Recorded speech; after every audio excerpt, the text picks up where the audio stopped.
비트코인. 은행도 없고 정부도 없는데 대체 어떻게 돈이 오고 가는 걸까요?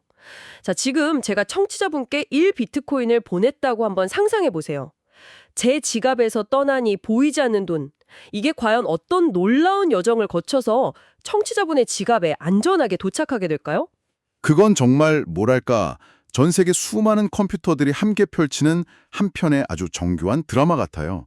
중앙 지휘자 없이 모두가 같은 악보를 보고 연주하는 오케스트라 같다고 할까요? 오늘 저희는 청취자분께서 보내주신 자료를 바탕으로 바로 그 여정을 한번 같이 따라가 보려고 합니다. 이 기술의 핵심 원리를 파헤쳐서 어떻게 중앙기관 없이 신뢰가 만들어지는지 그 비밀을 알아보는 거죠. 목표는 아주 명확합니다. 초등학생도 고개를 끄덕일 수 있을 만큼 쉽게 이해하는 것.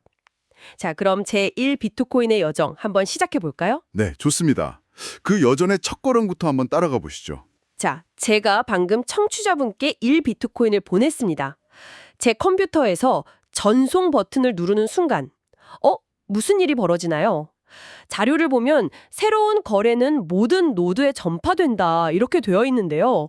이 노드라는 단어만 들어도 뭔가 굉장히 기술적인 용어 같아요. 이게 저 같은 일반인이랑도 관련이 있는 건가요? 혹시 제 컴퓨터도 노드가 될 수 있는 거예요? 아주 좋은 질문이십니다. 네, 원칙적으로는 청취자분의 컴퓨터도 노드가 될 수 있습니다. 노드는요, 그냥 비트코인 네트워크의 규칙을 따르는 프로그램이 설치된 모든 컴퓨터를 말하는 거거든요. 이걸 전 세계에 흩어져 있는 장부 기록원들이라고 생각하시면 이해가 아주 쉬우실 거예요. 이 기록원들이 자발적으로 참여해서 전체 거래 장부를 전부 똑같이 복사해서 가지고 있는 거죠. 아, 그렇군요. 그러니까 제가 전송 버튼을 누른 건 마치 마을 광장에서 내가 아무개에게 동전 한 듭을 보냅니다. 이렇게 외친 거랑 똑같군요. 그러면 마을의 모든 기록원, 그러니까 노드들이 그걸 듣고 각자 자기 장부에 일단 메모를 해두는 거고요. 네, 정확합니다. 그 외침이 인터넷을 통해서 전 세계 수많은 노드들한테 정말 순식간에 쫙 퍼져나가는 거죠. 이게 바로 1단계 거래의 전파입니다. 이제 청취자분께 보낸 그 1비트코인 거래는 공식 기록이 되기 위한 첫발을 뗀 셈입니다. 알겠습니다. 그럼 제 거래는 이제 다른 수많은 거래들이랑 같이 뭐랄까 일종의 대기실에 있겠군요. 근데 이 거래들이 언제, 어떻게 공식적인 장부에 딱 기록이 되는 건가요? 그냥 메모 상태로만 있으면 좀 불안하잖아요. 맞습니다. 그래서 2단계가 필요합니다. 전 세계의 그 기록원들, 즉 노드들이 지난 약 10분 동안 발생한 거래들, 그 메모들을 모아서 하나의 데이터 묶음으로 만들어요. 자료에 나온 표현대로라면 블럭에 넣는 거죠. 이 블럭은 아직 도장에 찍히지 않은 결제 서류 묶음이나 봉인되지 않은 데이터 상자라고 생각하시면 됩니다. 제 거래도 이제 다른 수백, 수천 개의 거래와 함께 이 상자 안에 딱 담기게 된 겁니다. 그렇군요. 그럼 이제 제 거래가 다른 거래들이랑 같이 상자 안에 담겨 있는데 이 상자는 아직 누구나 열어볼 수도 있고 공식적으로 인정된 상태는 아니잖아요. 어떻게 이 상자를 아무도 못 건드리게 단단히 봉인하고 이것이 진짜 역사다라고 모두에게 인정받게 만드는 거죠? 바로 그 지점이 비트코인의 천재성이 폭발하는 부분입니다. 여기서부터 전 세계적인 규모의 거대한 경쟁이 시작돼요. 자료의 3단계, 어려운 작업 증명 찾기, 바로 이겁니다. 작업 증명. 말이 좀 어려운데요. 이게 뭔가요? 아주 어려운 수학 문제를 푸는 거라고 생각하시면 됩니다. 근데 우리가 학교에서 풀던 그런 수학 문제랑 좀 달라요. 이건 특정 조건을 만족하는 정답을 찾을 때까지 그냥 무작위로 숫자를 막 대입해보는 것에 가깝습니다. 거대한 자물쇠가 있는데 맞는 열쇠가 나올 때까지 수조 개의 열쇠를 하나씩 다 꽂아보는 것과 같죠. 전 세계의 모든 노드들이 방금 만들어진 그 거래 상자를 진짜로 만들기 위해서 이 열쇠 찾기 경쟁에 동시에 뛰어드는 겁니다. 잠시만요. 그럼 전 세계의 수많은 컴퓨터가 고작 10분짜리 거래 기록 하나를 공식화하려고 그렇게 엄청난 양의 전기를 써가면서 무작위 숫자 맞추기 게임을 한다고요? 이건 좀 심한 낭비처럼 들리는데요. 왜 이렇게 비효율적으로 보이는 방식을 쓰는 거죠? 정말 날카로운 지적이십니다. 실제로 비트코인의 에너지 소비는 항상 논쟁의 중심에 있죠. 하지만 이 엄청난 낭비가 바로 비트코인 네트워크 보안의 핵심입니다. 이 어려운 수학 문제는 단순히 시스템을 안전하게 만드는 것 이상의 의미가 있어요. 이게 바로 새로운 비트코인을 발행하는 유일한 방법이기도 하거든요. 즉, 네트워크 보안에 기여하는 사람들한테 경제적인 보상을 줌으로써 중앙기관 없이도 모두가 자발적으로 시스템을 유지하고 보호하게 만드는 아주 교묘한 인센티브 시스템인 셈이죠. 이 경쟁에서 이기는 게 너무나도 어렵고 비용이 많이 드니까 그 누구도 과거의 거래 기록을 함부로 바꾸려는 시도를 할 수가 없는 겁니다.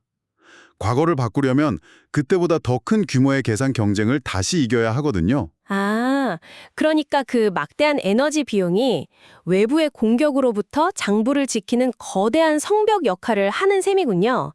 그리고 그 성벽을 쌓는데 기여한 사람한테는 새로운 비트코인이라는 보상을 주고요. 바로 그겁니다. 이게 그냥 수학 경시대회 수준이 아니에요. 전 세계에 있는 수십만 대의 컴퓨터가 마치 올림픽 금메달을 따르는 것처럼 1초에 수천억 번, 수조 번의 계산을 하면서 정답을 찾으려고 달려드는 인류 역사상 가장 거대한 규모의 상시적인 경쟁이라고 할 수 있습니다. 그리고 마침내 4단계가 일어납니다. 한 노드가 작업 증명을 찾으면 해당 블록을 모든 노드에 전파한다. 즉, 한 명의 우승자가 내가 열쇠를 찾았다라고 외치는 순간이죠. 드디어 우승자가 나왔군요. 그럼 그 우승자가 내가 이겼으니까 내가 만든 이 거래 상자가 진짜야 라고 하면 다른 사람들은 그냥 네 알겠습니다 하고 믿어주나요? 왠지 그러면 안 될 것 같은데요? 물론 아닙니다. 여기서 비트코인 네트워크의 집단 지성이 빛을 발하죠. 5단계 블록의 수용 과정이 남아 있습니다. 우승자가 자신의 정답, 그 열쇠랑 거래가 담긴 상자를 네트워크에 공개하면 경쟁에 참여했던 다른 모든 노드들이 갑자기 심사위원으로 돌변합니다. 그리고 두 가지를 아주 꼼꼼하게 검증하죠. 어떤 것들을 검증하나요? 첫째, 정말 정답을 맞췄는가를 확인합니다. 이 수학 문제의 특징이 풀기는 지극히 어려운데 제시된 답이 정답인지 확인하는 검사는 컴퓨터가 순식간에 할 수 있거든요. 둘째, 그리고 이게 더 중요한데요. 우승자가 제출한 상자 안에 거래 내역에 문제는 없는가를 확인합니다. 예를 들어서 청취자분께 간 제1 비트코인이 혹시 제가 가지고 있지도 않은 돈을 보낸 건 아닌지, 또는 그 돈을 청취자분이랑 다른 사람한테 동시에 보내려고 한 이중 지불은 아닌지 각자 가진 장부랑 대조하면서 샅샅이 확인합니다. 만약 거기서 단 하나의 거래라도 문제가 발견되면 어떻게 돼요? 그러면 그 블록 전체가 거부됩니다. 우승자의 모든 노력은 그냥 수포로 돌아가는 거죠. 모든 검증을 완벽하게 통과해야만 다른 노드들이 좋아, 이 블록은 진짜 역사의 일부로 인정한다 라고 동의하고 각자 자신의 장부 사본에 추가하는 겁니다. 그렇군요. 모두의 검증을 통과해야만 진짜 기록이 되는 거네요. 그럼 이제 마지막 단계인 것 같은데요. 자료의 6단계에 노드들은 수용된 블록의 해시를 이전 해시로 사용하여 체인의 다음 블록을 생성하는 작업을 통해 블록 수용 의사를 표현한다.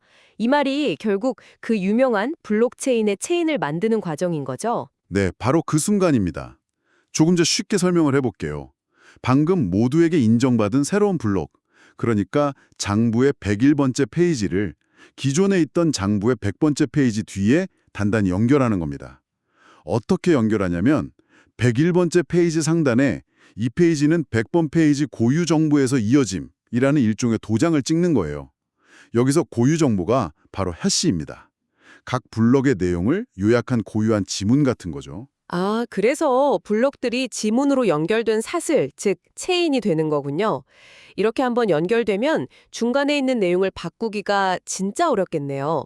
95번 페이지 내용을 살짝 바꾸려고 해도 96번 페이지에 찍힌 95번의 지문 정보랑 달라지니까요. 정확합니다. 95번 페이지를 바꾸려면 그 뒤에 연결된 96, 97, 98번 모든 페이지의 내용을 다 바꿔야 하고요. 그 각각의 페이지를 새로 만들 때마다 전 세계적인 수학 경쟁에서 전부 이겨야 합니다. 이건 뭐 현실적으로 불가능에 가깝죠. 역사를 위조하는 비용이 너무나도 비싸지는 겁니다. 그리고 바로 이 행동, 그러니까 새로 인정된 101번 블록에 연결해서 다음 102번 블록을 만들기 위한 수학 문제를 풀기 시작하는 행동 자체가 나는 101번 블록의 내용에 동의합니다 라고 선언하는 암묵적인 투표 행위가 되는 겁니다. 와, 정말 정교하네요. 근데 이런 질문이 생겨요. 만약에 두 명의 노드가 거의 동시에 수학 문제를 풀어서 각자 내가 이겼다 라고 외치면 어떻게 되나요? 인터넷 속도 때문에 지구 반대편에서는 A의 승리 소식을 먼저 듣고 다른 쪽에서는 B의 승리 소식을 먼저 들을 수도 있잖아요. 그럼 장부가 두 개로 갈라지는 거 아닌가요? 바로 그 지점이 분산 시스템이 풀어야 할 가장 어려운 문제 중 하나이고 비트코인은 아주 우아한 해결책을 가지고 있습니다. 말씀하신 대로 그런 상황이 발생하면 네트워크에는 아주 잠시 동안 두 개의 유효한 역사가 동시에 존재하게 돼요. 100번 블록 뒤에 A의 101번 블록이 붙은 체인, 그리고 똑같은 100번 블록 뒤에 B의 101번 블록이 붙은 체인, 이렇게 두 갈래로 나뉘는 거죠. 그럼 짧은 체인에 포함됐던 거래들은 어떻게 되는 거예요? 제1 비트코인 거래가 만약 그 짧아진 체인에 있었다면 돈이 허공으로 사라지는 건가요? 아닙니다. 사라지지 않아요. 그게 시스템의 회복 탄력성을 보여주는 부분인데요. 짧은 체인, 즉 고화 블록이 되어버린 B의 101번 블록에 담겨있던 모든 유효한 거래들은 폐기되는 게 아니라 다시 거래 대기실로 돌아갑니다. 그리고는 곧이어 만들어줄 진짜 체인의 102번 블록에 포함될 기회를 다시 얻게 되죠. 그래서 거래가 최종적으로 확정되기까지 몇 개의 블록이 더 쌓이기를 기다리라고 하는 겁니다. 일시적인 혼란은 있었지만 어떤 정보도 소실되지 않고 네트워크는 스스로를 치유하면서 합의를 찾아가는 거죠. 정말 똑똑한 시스템이네요. 혼란이 생겨도 결국에는 다수의 선택이 항상 올바른 길이 되도록 설계된 거군요. 자료 마지막 부분을 보면 네트워크가 100% 완벽하지 않다는 점도 언급하거든요. 제가 보낸 거래 정보나 누군가 이겼다는 승리 소식 같은 메시지가 중간에 사라질 수도 있다고요. 이건 시스템에 큰 문제가 되지 않나요? 여기서 이 시스템의 또 다른 장점, 바로 견고함이 드러납니다. 사실 거래 정보가 모든 노드에 100% 완벽하게 전달될 필요는 없어요. 충분히 많은 노드에만 전달되면 그 거래는 결국 누군가가 만들고 있는 블록에 포함되게 되거든요. 블록 자체를 통째로 놓친 노드가 있더라도 괜찮습니다. 괜찮다고요?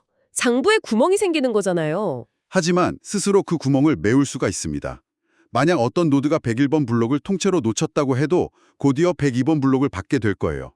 102번 블록에는 나는 101번 블록의 지문을 가지고 연결된다는 정보가 들어있겠죠. 그걸 본 노드는 마치 책을 읽다가 페이지 번호가 하나 비어있는 걸 발견한 것처럼 나 101번 블록이 없네 라는 사실을 스스로 깨닫게 됩니다. 그러면 주변의 다른 노드들한테 나 중간에 빠진 101번 블록 좀 줘 라고 요청해서 빈 곳을 채울 수 있습니다. 스스로 상처를 치유하는 능력이 있는 셈이죠. 자, 오늘 제1 비트코인의 여정을 따라가 본 결과 정말 많은 것을 알게 됐네요. 이야기를 한번 정리해 볼까요? 제가 보낸 거래는 먼저 전 세계의 기록원, 즉 노드들에게 전파되고 블럭이라는 상자에 담깁니다. 그리고 이 상자를 공식 역사로 만들기 위해서 전 세계 컴퓨터들이 어려운 수학 문제를 푸는 경쟁을 벌이고요. 그렇죠. 우승자가 나오면 다른 모두가 그 결과를 꼼꼼히 검증하고 동의할 경우에만 기존의 역사 뒤에 사실처럼 연결합니다.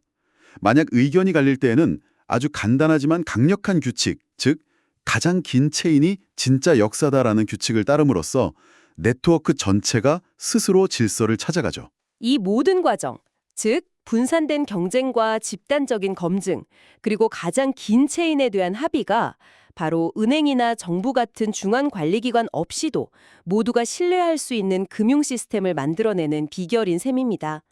특정 주체가 아니라 조작 불가능한 수학적 규칙과 다수의 합의에 의해서 시스템이 투명하고 안전하게 유지되는 것이죠. 맞습니다. 누구도 마음대로 규칙을 바꾸거나 기록을 위조할 수 없도록 그 비용을 천문학적으로 높여놓은 아주 독창적인 신뢰 머신, 트러스트 머신이라고 할 수 있습니다. 그럼 마지막으로 청취자분께 생각해 볼 만한 질문 하나를 던지면서 마무리하겠습니다. 오늘 우리는 네트워크가 과거의 거래 기록에 어떻게 합의하고 안전하게 보관하는지를 살펴봤습니다. 그런데 이 어려운 수학 문제 풀이 과정은 동시에 새로운 비트코인을 만들어내는, 즉 채굴 과정이기도 하거든요. 그렇다면 이 시스템의 근본적인 목적은 단순히 거래를 안전하게 기록하는 것일까요? 아니면 아주 예측 가능한 방식으로 새로운 디지털 자산을 세산에 생성하고 분배하는 것일까요? 어쩌면 이 둘은 동전의 양면처럼 절대 떨어질 수 없는 관계일지도 모르겠습니다.